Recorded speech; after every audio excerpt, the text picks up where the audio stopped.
आपके पास मात्र 3 महीना रह गया है, इसलिए एकदम जी जान से मेहनत कीजिए। Hello, good morning dear students. स्वागत है आप सभी लोगों का हमारे YouTube channel maths wonder by Naseem classes में, जहां हम लोग कर रहे हैं स्टूडेंट्स क्लास 10 बोर्ड एग्जाम 2026 की तैयारी। सवाल है कि if alpha and beta are the zeros of polynomial 2x² + 5x + k and satisfying the relation alpha plus beta का whole square minus alpha into beta is equal to 21/4, then find the value of k, यानी इस k का value आपको बताना है। also find the zeros of polynomial, यानी इस polynomial का x का जो दो वैल्यू आएगा वो फाइंड करना है। ठीक है स्टूडेंट्स, और ऐसा सवाल 4 नंबर कैरी करता है। भर भर के सवाल ऐसे हर सेट्स में पूछे जाते हैं, इसलिए ऐसे सवाल की प्रैक्टिस तो आप लोग एकदम कीजिए ही कीजिए। जो जो गिवन है पहले उसको लिखेंगे कि let alpha and beta are the zeros of polynomial 2x² + 5x + k।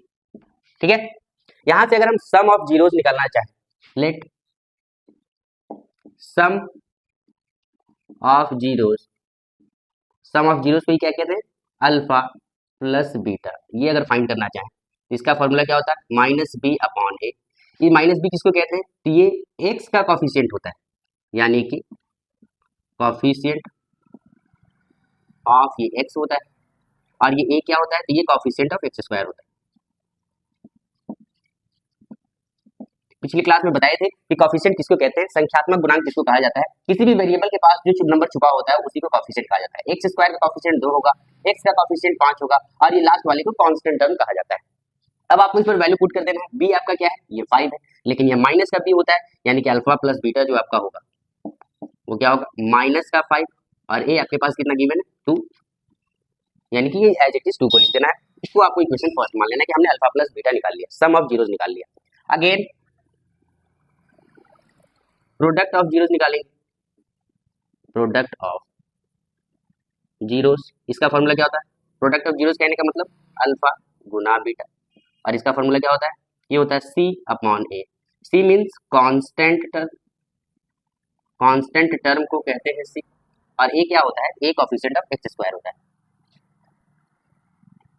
Coefficient of x²। अब ये अल्फा इंटू बीटा आपके पास कितना है, c आपके पास कितना है k, और a आपके पास कितना है 2, इसको आपने इक्वेशन सेकंड मान लिया। ठीक है, और आपके पास गिवन क्या है, तो आपके पास गिवन दिया हुआ है एक रिलेशन कि अल्फा प्लस बीटा का whole square minus alpha into beta is equal to 21/4, यानी वी हैव गिवन दैट, क्या हमें दिया गया, अल्फा प्लस बीटा का whole square minus alpha into beta is equal to 21/4। अगर ये इक्वेशन फर्स्ट और इक्वेशन 2 का वैल्यू अगर इसमें हम पुट कर दें, अल्फा प्लस बीटा की जगह -5/2 का whole square minus alpha into beta की जगह k-2 इज इक्वल टू 21/4, तो यहाँ से हम k का वैल्यू आसानी से फाइंड कर लेंगे। -5 का स्क्वायर 25 होगा, 2 का स्क्वायर 4 होगा, k-2 वैसे ही रहेगा, इज इक्वल टू 21/4। यहाँ से हम क्या देखें कि इन दोनों का एलसीएम 4 होगा मेरे पास, और इसके टेबल में ये 1 टाइम्स में आएगा तो ऊपर वाला 25 ही रहेगा, इसके टेबल में ये 2 टाइम्स में आएगा तो ये 2k हो जाएगा, इज इक्वल टू 21/4। कभी भी इक्वल का साइन हो बीच में और डिनोमिनेटर सेम होती है, कैंसिल आउट हो जाता है। ये 25 को उधर भेजेंगे तो मेरे पास क्या बचेगा, यानी कि माइनस का 2k is equal to 21 minus का 25 माइनस का 2k is equal to 21 plus में 25 माइनस में, तो माइनस का 4 बचेगा। k का वैल्यू जब हम यहाँ से फाइंड करेंगे, -4 के नीचे माइनस का 2 चला जाएगा, इसे जब हम डिवाइड करेंगे तो k का जो वैल्यू आएगा वो मेरे पास 2 आएगा। k का वैल्यू हम फाइंड कर लिए, एक चीज हम फाइंड कर ली। अभी भी हमसे पूछा also find the zeros of polynomial, यानी इस पॉलिनोमियल का आपको जीरोज यानी x का वैल्यू फाइंड करना है, मिडिल टर्म स्प्लिट करके, तो आपको फाइंड करना पड़ेगा। Now we have the polynomial क्या है, 2x² प्लस 5x, और k की जगह आप 2 पुट कर दीजिए।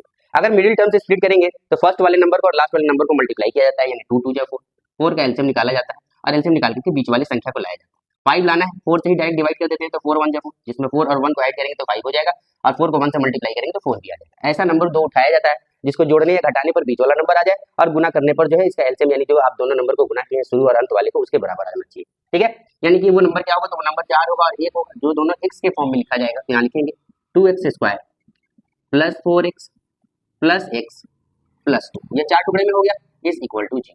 4 टुकड़ा में अगर होता है तो इसको 2 टुकड़ा एक साथ लिखा जाता है, 2x स्क्वायर प्लस 4x एक साथ होगा और x प्लस 2 एक साथ होगा, इज इक्वल टू 0। इन दोनों में कॉमन क्या है, इन दोनों में कॉमन मेरे पास 2 भी है और x भी है, इसके पास केवल एक x बचेगा, इसके पास केवल 2 बचेगा। इन दोनों में कुछ भी कॉमन नहीं है तो 1 कॉमन है, इसके पास केवल x प्लस 2 बचेगा, इज इक्वल टू 0। बाहर वाले नंबर को एक साथ लिखा जाता है, यानी 2x प्लस 1, 2x बाहर था प्लस 1 बाहर था, इसको एक साथ लिखा जाता है और ब्रैकेट वाले को एक बार लिखते हैं, x प्लस 2 बराबर 0। अब दोनों के वैल्यू के नीचे 0 आपको लिखना है, यहाँ से x का वैल्यू फाइंड कर लीजिए, 2x प्लस 1 बराबर 0 एक बार आपको लिखना है और x प्लस 2 बराबर 0 आपको लिखना है। यहाँ से x का वैल्यू अगर आप निकालिएगा तो -1/2 आएगा, यहाँ से x का वैल्यू अगर आप निकालिएगा तो -2 आएगा, यानी कि hence the zeros of polynomial आपका क्या होगा, यहाँ आपको लिखना पड़ेगा, hence the zeros of polynomial are -1/2 and -2, और यही आपका आंसर है।